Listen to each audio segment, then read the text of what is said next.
अहिल्यानगरच्या जामखेड शहरामध्ये तपनेश्वर भागात राहणाऱ्या कला केंद्रात नृत्यांगना म्हणून काम करणारी दीपाली पाटील हिनं खर्डा रोडवर साई लॉजमध्ये गळफास घेऊन आत्महत्या केली आहे। ही धक्कादायक बातमी उघडकीस आली आहे। दीपाली पाटील ही मूळची कल्याण इथली आहे।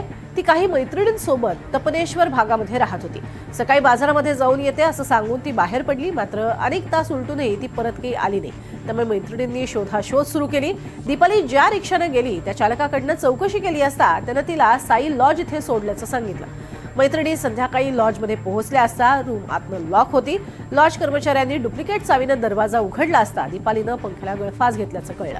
पोलिसांनी मृतदेह ताब्यात घेऊन शवविच्छेदनासाठी जामखेड ग्रामीण रुग्णालयामध्ये हलवलाय। या घटनेनंतर आमदार रोहित पवार यांनी ट्विट करून जामखेडमधील अवैध धंदे आणि गुन्हेगारीवरतीच प्रश्नचिन्ह उपस्थित केलंय। दीपाली पाटील आत्महत्या करण्यापूर्वी तिच्यासोबत कोण होतं, ते व्यक्तीचे संबंध कोणाशी आहेत, त्याला कोणत्या उच्च पदस्थांचा पाठिंबा आहे, या घटनेनंतर आमदार रोहित पवार यांनी ट्विट करून हे सवाल उपस्थित केलेत आणि जामखेडमधील अवैध धंदे गुन्हेगारीवर प्रश्नचिन्ह उपस्थित केलंय। महिला नामे दीपाली तुकुर पाटील राहणार तपनेश्वर रोड जामखेड हिने गळफास घेऊन आत्महत्या केलेली होती।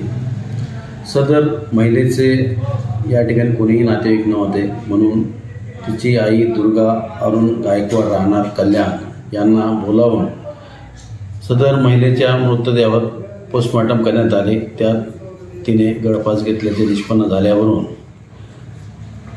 आई नामे दुर्गाबाई हिने पोलीस ठाण्यात येऊन तक्रार केली की तिची मुलगी दीपाली हिला संदीप सुरेश गायकवाड राहणार कुंभारतड जामखेड याने लग्न लावण्याचा तगादा लावला आणि तिला आत्महत्येस प्रवृत्त केले अशी तक्रार दिल्यावरून पोलीस ठाणे जामखेड येथे BNS कायदा कलम 108 प्रमाणे गुन्हा दाखल करण्यात आला आहे। पुढील तपास करेल।